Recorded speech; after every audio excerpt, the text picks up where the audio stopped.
Most people focus on workouts, sets, and reps, but the real gains, they happen when you rest. In this video, we'll break down the science of recovery, covering sleep, rest days, and the signs of overtraining. If you want optimal results and longevity in your fitness journey, stay tuned. Recovery isn't just taking a break. It's a vital physiological process. During exercise, you create micro-tears in your muscle fibers. Recovery is when those fibers rebuild, becoming stronger and more resilient.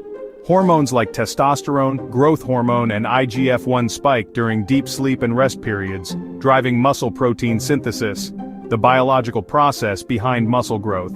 A 2017 study published in Frontiers in Physiology showed that inadequate recovery leads to decreased performance, higher injury risk, and poor adaptation to training.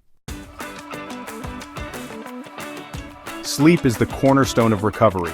It's when your body does most of its repair work. Deep sleep or slow-wave sleep increases blood flow to muscles, allowing tissues to repair.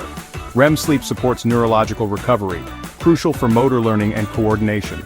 A 2019 paper in Sleep Health found that athletes who sleep less than 6 hours per night had significantly slower reaction times and a higher injury rate. Aim for 7 to 9 hours of quality sleep. Create a consistent sleep schedule. Avoid caffeine and screens before bed. If you train hard but sleep poorly, you're leaving gains on the table. Rest days are when your body resets, but that doesn't always mean lying on the couch. Low-intensity movement like walking, light cycling, or yoga increases circulation without adding strain, helping flush out metabolic waste like lactic acid. Active recovery improves blood flow, reduces DOMS, and can even speed up your return to peak performance. Science says, take 1 to 2 rest days per week. Include active recovery after intense training days. Use tools like foam rolling, stretching, or massage. Overtraining syndrome is real and dangerous.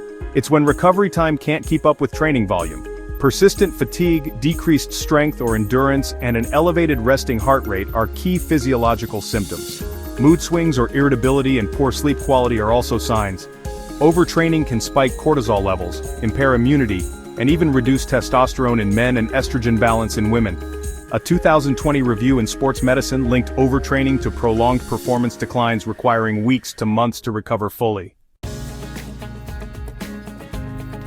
Here's how to build a smart recovery strategy. Prioritize sleep. 7 to 9 hours, no excuses. Schedule rest days, with 1 full day off per week minimum. Use active recovery. Walk, stretch, or use light mobility work. Watch for red flags. If you're always tired, underperforming, or feeling unmotivated, it's time to scale back. Nutrition and hydration are crucial. Recovery demands the right fuel. Eat whole foods, hydrate, and consider protein intake around 1.6 to 2.2 grams per kilogram of body weight. Remember, your recovery is just as important as your workout. Train hard, but rest smarter, and your body will thank you. Like, comment, and subscribe for more science-backed fitness content.